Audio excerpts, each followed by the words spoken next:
Muita gente está usando já aqui no nosso país esse tipo de medicamento. O Brasil é o segundo país que mais consome no mundo as chamadas canetas emagrecedoras, que estão em alta. Viraram febre nas redes sociais, entre famosos, mas ainda dividem opiniões e tem muitas dúvidas sobre esse assunto. Afinal, será que elas realmente são uma revolução contra a obesidade? Substituem a cirurgia bariátrica? Quais os riscos? Todo mundo pode usar ou não? Existem prós, contras? Até que ponto a internet é realmente uma fonte segura para informação sobre esse assunto? Eu sei que aqui você está seguro comigo e com essas especialistas que eu vou apresentar agora. A discussão vai ganhar mais força com a ajuda delas. Eu vou apresentar as nossas convidadas do podcast Na Real de hoje. Primeiro, a Camila Moura, que é historiadora, influenciadora digital, e eu quase não reconheci, gente. Acompanho a Camila já há um tempo nas redes sociais. Ela perdeu 31 quilos, Camila. Exatamente. Que maravilha. Bem-vinda, viu? Muito obrigada pela sua participação. Vai ser ótimo falar sobre esse tema. Vou apresentar as doutoras e a gente já começa. A doutora Manuela Souza, que está aqui ao meu lado, é médica com mais de 18 anos de experiência, especialista em saúde, envelhecimento saudável, referência também em programas, né, de prevenção e qualidade de vida. Manuela, muito obrigada também, doutora. Márcia, é uma honra. E a doutora Cláudia Schmidt, que é médica endocrinologista, também faz parte do hospital, né, israelita Albert Einstein, aqui de São Paulo. Doutora Cláudia, chega um pouquinho mais perto do microfone. Boa tarde, muito obrigada. Seja bem-vinda. Obrigada pelo convite. Vou começar com a história da Camila, porque a gente estava conversando aqui nos bastidores, já me contou que foi uma criança gordinha. Eu super me identifico, ou não? Foi depois, na adolescência? Não, foi depois. Primeiramente, boa tarde a todos, né? Estou muito feliz pelo convite, por poder compartilhar e fazer parte desse mundo de conhecimento enriquecedor, que é a parte da saúde, né? E hoje em dia a gente vê o número de pessoas sofrendo com a questão da obesidade, correndo, né, a favor da bariátrica ou de outras tecnologias.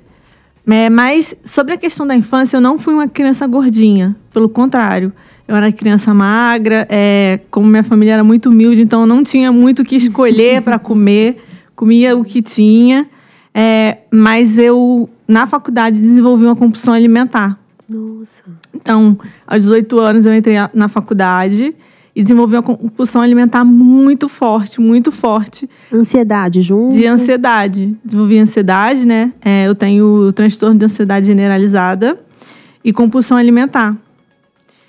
E eu faço acompanhamento com a doutora Manu, que é minha médica, com psicólogos e psiquiatras. Então, eu tenho todo um arcabouço de especialistas me acompanhando. E aí, na faculdade, eu desenvolvi esse transtorno alimentar, que foi, assim, seríssimo. E foi aí que eu engordei, cheguei quase aos 100 quilos. Nossa, e você não conseguiu se livrar facilmente? Ou você foi fazendo várias dietas? Não, eu tentava fazer dieta e nutricionista. Aí eu perdi um pouquinho de peso. Aí depois voltava aos antigos hábitos, né? De usar a comida como um porto seguro, né? Porque a gente tem uma relação social com a comida, né? Comida, quando a gente está triste, a comer um docinho. Depois do almoço, uma coisinha.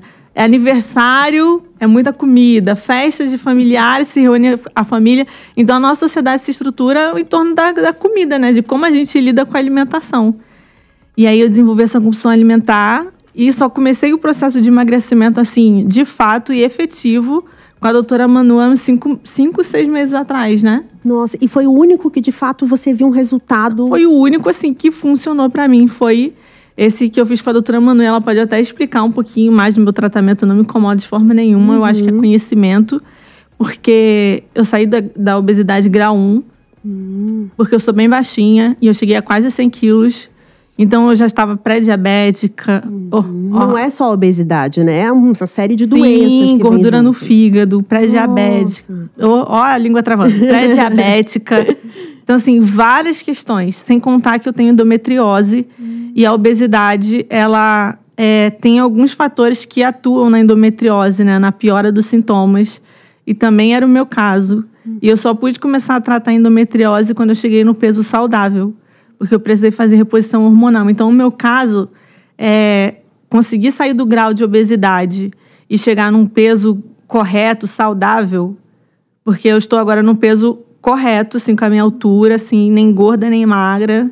Estou, assim, saudável, graças a Deus. E aí eu pude começar a fazer o tratamento de endometriose com reposição hormonal, que foi o meu caso. Maravilha. Manu, eu posso te chamar de Manu? Claro. Manuela Souza, a doutora que está acompanhando. Como foi que ela chegou no teu consultório? Eu imagino que não é só uma questão de estética, como ela falou. De forma alguma. Vários problemas de saúde. E aí, como é que você avalia para começar o tratamento e usar ou não as canetas emagrecedoras? Quais medicamentos a Camila usou? Então, para começar a falar de sobrepeso, acima do peso, é quase 70% da população. 68% da população está acima do peso. E de obesidade, a gente tem 31%. Então, é literalmente um problema de saúde pública. Eu vou aproveitar que você falou sobre isso e colocar um dado na tela que a gente separou. Por favor, vamos colocar, porque a gente já coloca e a Manuela, a doutora, já começa a falar mais sobre isso. A gente separou também os dados, olha, de obesidade no Brasil. Como você falou, excesso de peso, mais de 57% dos homens estão em excesso de peso aqui no nosso país. Mulheres, 53,9%. E como você disse, a maior parte da população, 55% está, sim, com sobrepeso. Já em obesidade, olha só, nós temos 18,7% homens, mulheres mais do que homens, 20,7%, e um total de 19,8% da população total. Ou seja, que é um IMC que é igual ou maior que 30, que já é considerado obesidade. Doutora, pode seguir agora. Perfeito. Os números variam um pouco dependendo da fonte, Sim. mas todos eles são muito alarmantes. Então, quando a gente fala que mais da metade da população precisa de cuidados médicos e multidisciplinar, nutricional, de educação física, a gente está falando em qualificar toda a população de profissionais de saúde, né? Primeiro recado é isso. Eu acho que todo médico ele tem que ser qualificado e capacitado para identificar e ajudar as pessoas a emagrecerem. Porque, como a Camila trouxe aqui, a obesidade não é só estar acima do peso. Você fica com problemas metabólicos. Você vira pré-diabetes ou pode desenvolver uma diabetes, é o que a gente chama de diabesidade.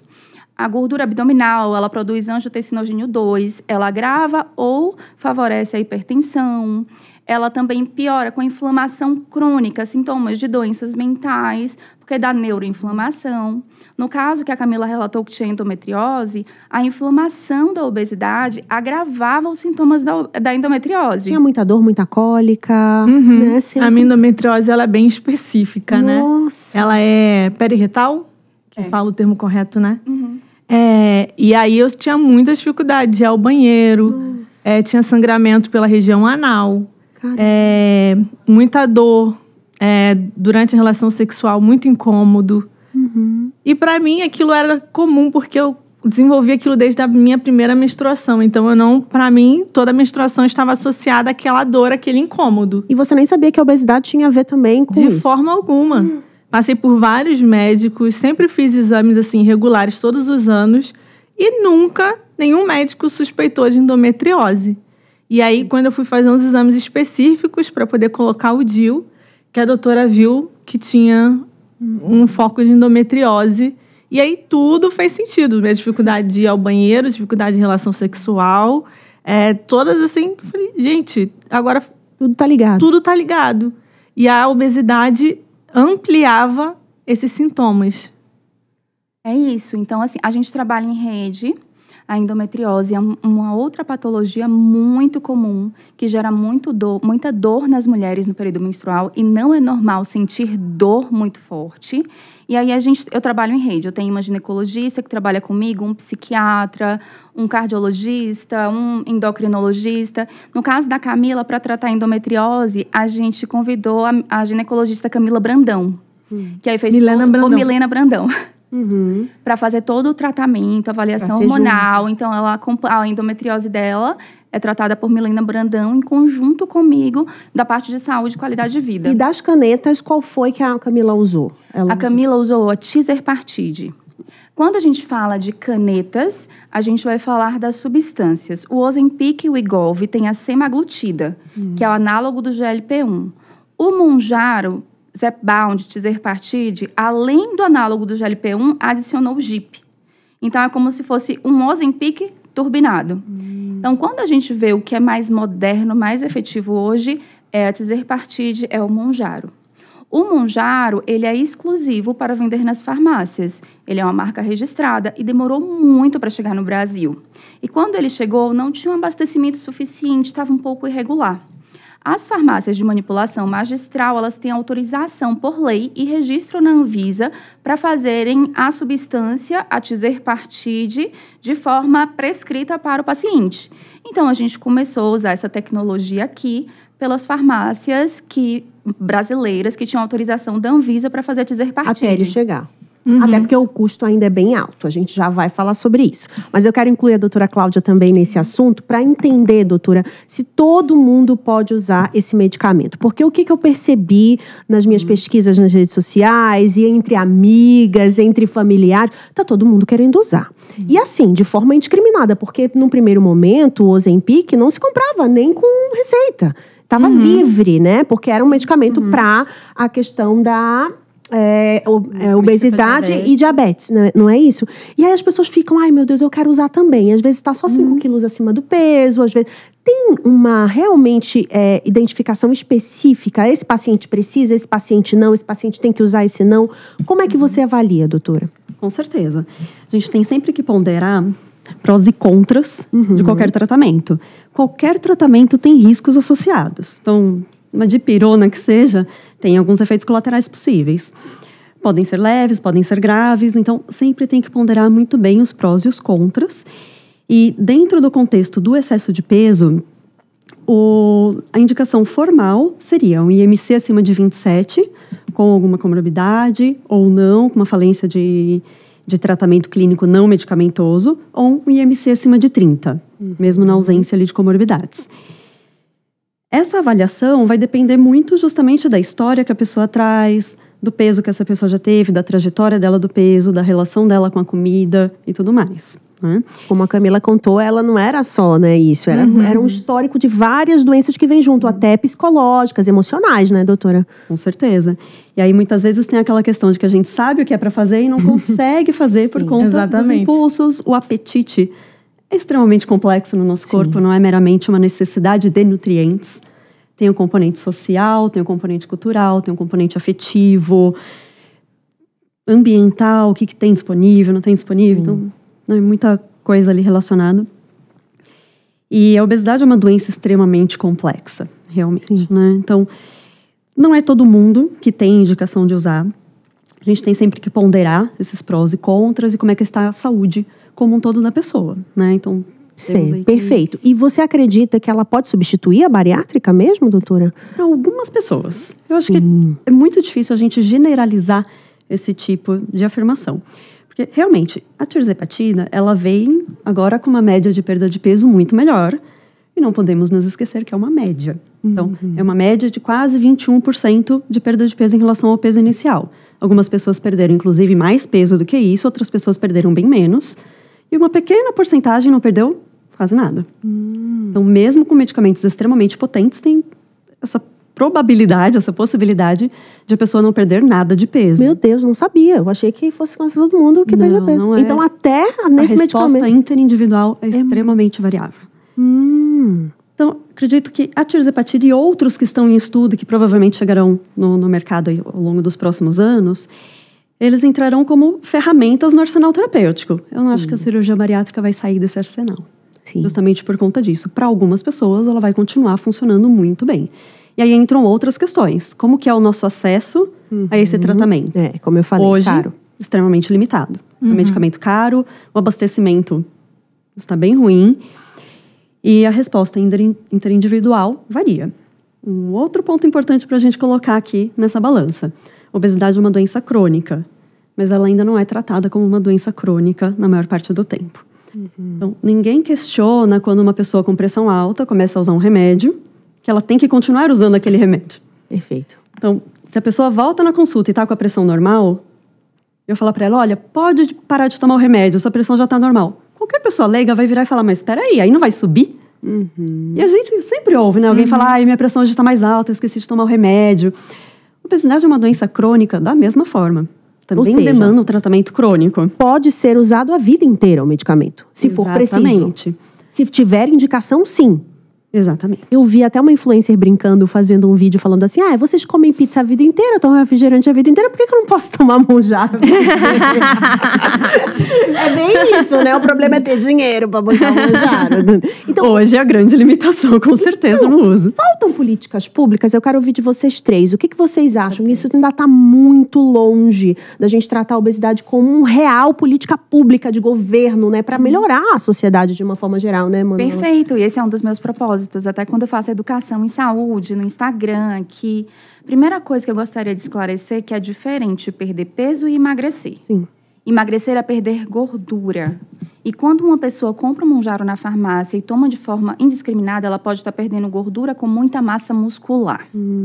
Então, esse emagrecimento ele não é saudável. Por isso que é obrigatório para usar Monjaro e Tizerpartige a prescrição médica. Então, se você perguntasse assim, é perigosa a caneta do Monjaro? Eu diria, sem acompanhamento médico multidisciplinar, não é recomendado ninguém fazer sem acompanhamento.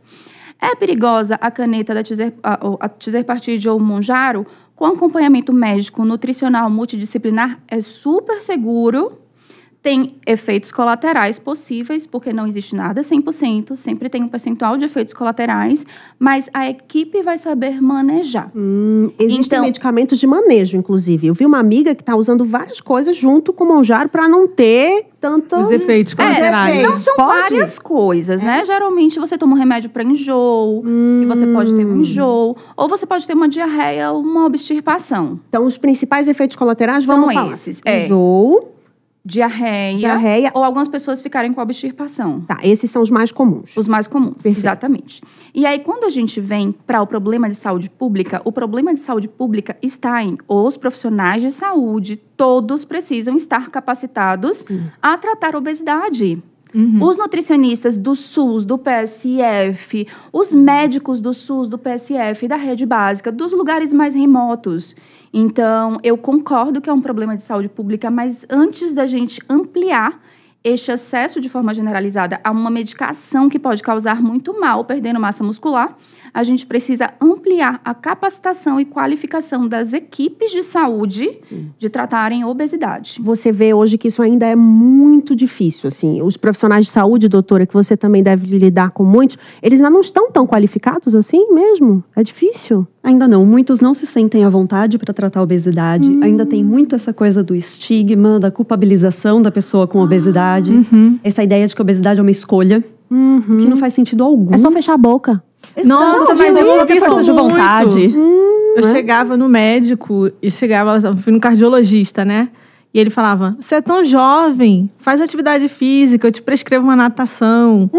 E sendo que o meu problema era a compulsão alimentar, que eu precisava de psiquiatra, né? Era uma coisa bem mais complicada, profunda, do que só pedir uma pizza e comer uma pizza. Exato. E foram inúmeros médicos assim, que eu passei que tratavam como se, enquanto eu estivesse obesa, era opção, era opcional. E não era opcional. Eu não estava feliz, eu estava sofrendo com a minha condição física. Muito jovem, com muitos problemas de saúde, que eu tomava mais remédio que idoso, gente. Olha isso, né? Eu tomava problema... Perdão. Pode falar. Eu tomava remédio para colesterol alto. Tomei remédio antes de ficar, né, de pré-diabética. Eu tomei tanto remédio, assim, sabe? Para controlar os sintomas. E não a causa. E não a causa, que era a obesidade. Doutora, e é exatamente esse histórico que a Camila traz, que é muito comum no seu consultório também, né? É muito comum. E muitas vezes a própria pessoa com obesidade traz isso. Né? Não tomo vergonha na cara. Muitas vezes a gente ouve isso realmente, se sente culpada, inclusive né? em consultório. Né? Isso aumenta realmente esse estigma em torno da obesidade. E muitas vezes os profissionais de saúde realmente... Então, isso é um ponto que ainda precisa ser muito melhorado. Um outro ponto é a gente entender justamente a parte da biologia também da obesidade. Então, muitas vezes a pessoa está comendo mais por conta de um problema psiquiátrico ou por conta da própria obesidade, né? Porque o que vem primeiro?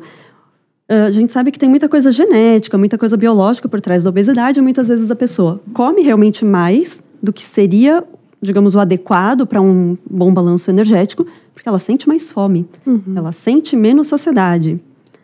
Esse processo de fome e saciedade no nosso corpo ele é muito complexo. O balanço energético no nosso corpo ele é muito complexo. Tem muitos fatores envolvidos e esses fatores podem falhar, podem ser diferentes de uma pessoa para outra. E as pessoas, justamente, podem ter pesos diferentes e responder diferente a diversos tratamentos também com base nisso. E aí, dentro dessa ideia toda da saúde pública, então nós temos ainda profissionais despreparados nesse aspecto. Temos também questões, claro, insegurança alimentar, não é mesmo? E até mesmo, vamos fazer exercício físico. Será que a pessoa tem uma estrutura para isso? Exato. Tem um parque à disposição? Que horas, né? Tem uma segurança na rua para andar na rua, sem ser saltada? Então tem um recorte social, né, doutora? Não tem como, Com certeza tem. Com certeza tem. Uma carga excessiva de trabalho, de estudo e tudo mais. E também, claro, a disponibilidade desses medicamentos e das consultas. Né? Até em termos de saúde pública, de SUS, é muito difícil conseguir a consulta com o nutricionista. E aí passa a consulta com o nutricionista e não consegue retorno. E aí não tem o endócrino, e aí não tem o psiquiatra. É porque... E o próprio médico de família, o próprio médico clínico, que vai orientar generalista, também deveria estar dia a dia. Ter essa capacitação realmente para tratar a obesidade. Nós vimos, né, sobrepeso, qualquer grau de excesso de peso, cerca de 60% da população. Sim. É realmente muito prevalente. Então, e o país que tem mais obesos são os Estados Unidos, né, também.